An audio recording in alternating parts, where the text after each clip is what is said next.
Good morning, my dear YT friends and family. Thank you so much. अनि फेरि आज चाहिँ म यहाँ बारीमा आउँदैछु फेरि पनि यो लसुन खानको लागि र आजको यो लसुन खाल्नेको भ्लग के हुन्छ हेरौँ।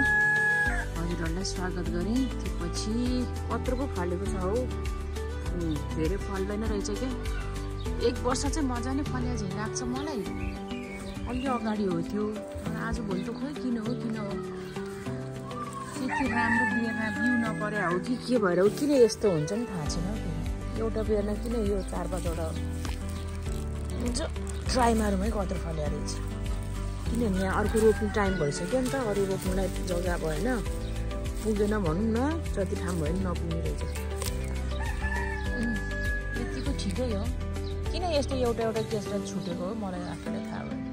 सबै त्यस्तै छ त हौ। ल कुनै मात्रै छैन, यो पनि त्यस्तै हुन लागिरहेछ, तर एउटा मात्रै छैन। हरियो खाना हुने चाहिँ त्यो चाहिँ म डिप फ्रिजमा मिलाएर राख्छु पछिलाई। बिगड्यो होला आयो ठिकै छ। यति भयो नि अर्ग्यानिक, अब के भयो, राम्रै छ।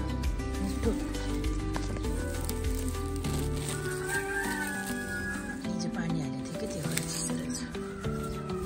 हरियो मजाले पटपट भुटेर खानुपर्छ हल्का।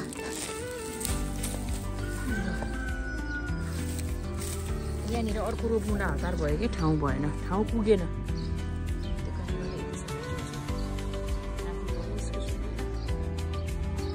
अनि देखाउँछु। उतापट्टि स्कुल छ कि, लास्टै हल्ला गरे आज त, म्युजिक पुरा बज्दैछ।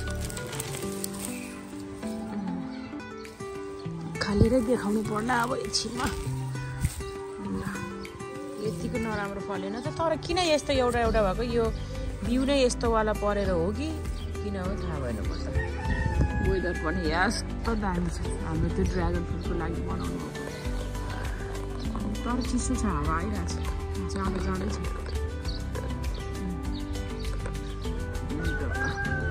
काम पनि बाँकी छ हाम्रो त।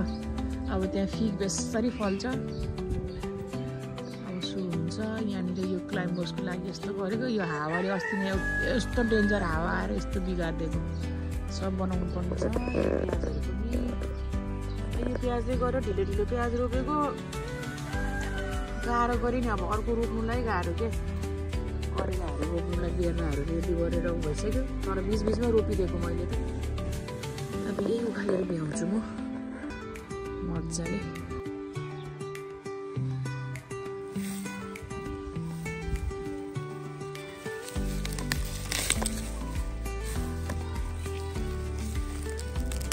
ल छुट्यो।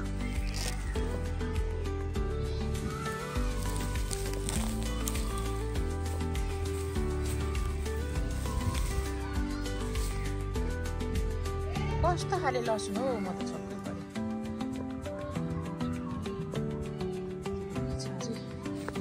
कुनै त चुट्छ। ल हिजो त पानी हालेको थियो, कुनै कस्तो सजिलो आउँछ, कुनै चाहिँ फेरि यस्तो हुन्छ।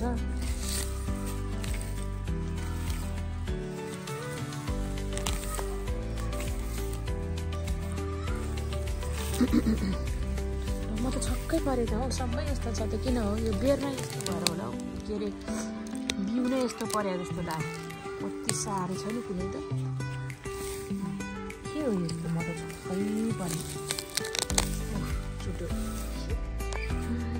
सबै छुट्यो, सबै 2-3टा चाहिँ छुट्यो।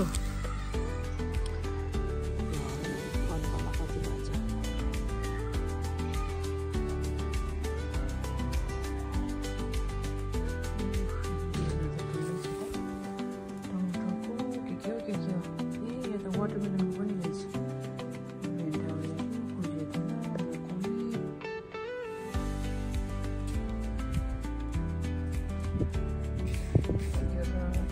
टमाटर र भेन्टा चाहिँ सागिनु पर्ला हो।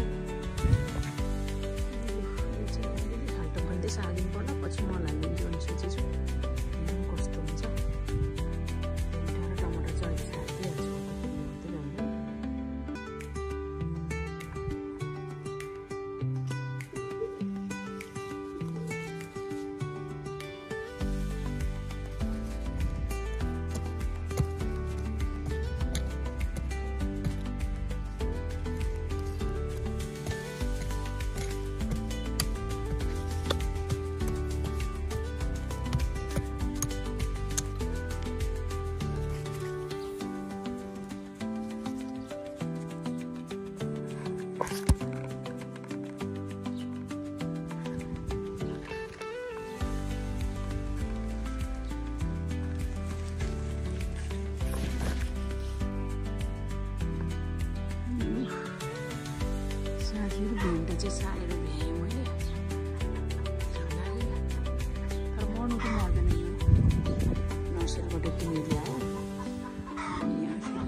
बेती बाँकी छ चाहिँ भरे सार्नु पर्ला धनिया बिउको लागि राखिदिएको मैले चाहिँ यो बिउको लागि बनाएको मजाले हुन्छ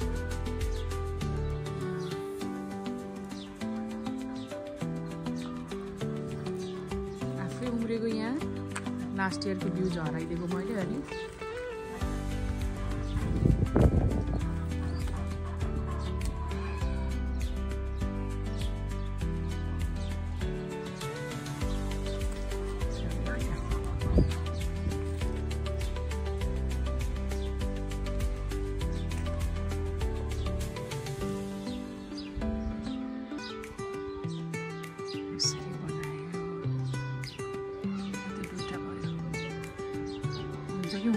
कस्तो गाह्रो बेर्न जमाउने चिसोले गरेर बेर्नै नहुने बल्ल बल्ल यति भन चाहिँ हेरौँ कस्तो हुँदो रहेछ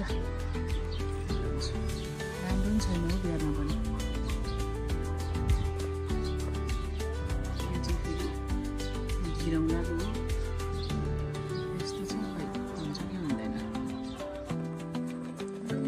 मेरो स्ट्रबेरी त यस्तै फलिरहेछ हौ यति थोरै बोक्नु पर्यो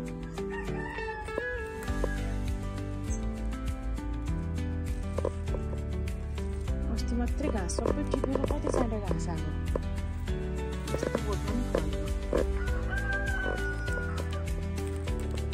ल फलेर पनि स्नेलले खाएर पनि हामीलाई भने पत्तो छैन ल टिप्छु अहिले म रेचलले केक बनाउँछु भन्दै थियो टपिङ गरेर के भएछ त्यो फ्रेसवाला त फेरि यहाँ टमाटर भने ल म त यहाँ त हेरेकै थिइनँ हौ भ्याउँदै नभ्याएर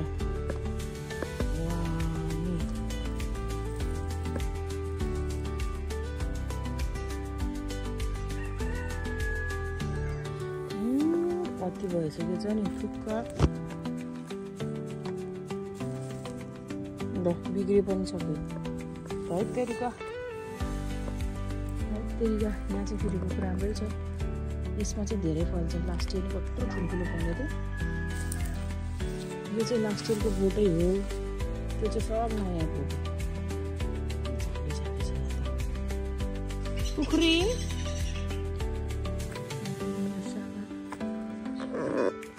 काँक्रोको बोट पनि छ अब यो खाने काँक्रो बढ्छ प्याज त लास्टै रोपिएछ क्या यो पालि त्यो लसुन पनि खानु छ आज मेरो त काम त कति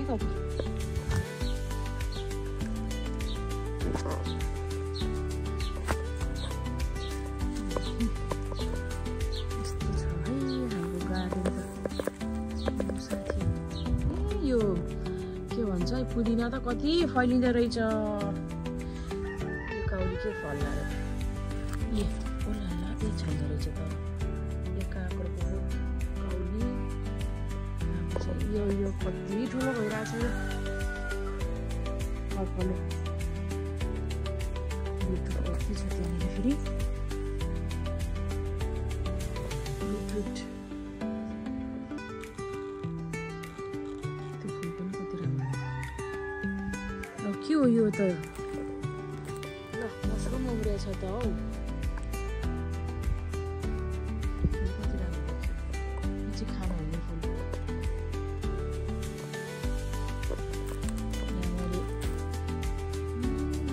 उसले खान्छ त्यो कारणले गर्दाखेरि यस्तो रोप्दै थिएँ त्यसले छरिदिएको अन्डाको यो चाहिँ कत्रो फल्यो थाहा छैन ल के हो यस्तो कत्रो नै ठुलो फल्यो होला भनेर ल बोट त यस्तो भइसक्यो त योपालि त फलेन छ यहाँनिर त नेपाल जानु अगाडि रोपेर गएको यो पुदिना हेर्छु नि पुदिना यस्तो दामी छ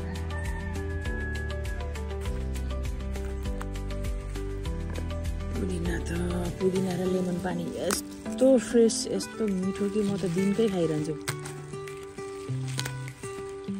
यो चाहिँ म बनाउँछु है त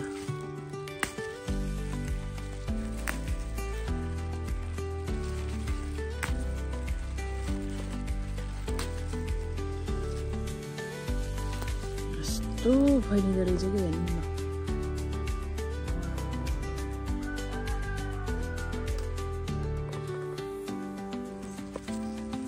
यसको त अचार पनि यस्तो दामी हुन्छ। खुर्सानी, नुन, लसुन अनि यो पुदिना दामी हुन्छ खानासँग खाने टाइममा। यति धेरै नै दिनकै टिप्छ मैले, दिनकै कस्तो राम्रो।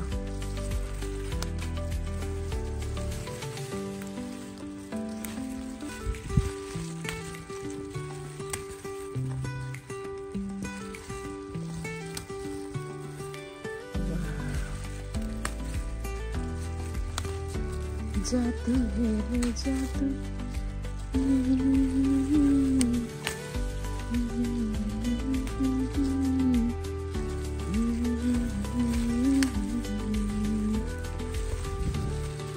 कति टिप्दा अब आमा दामी राम्रो के फेरि कति हेल्दी देख्नु।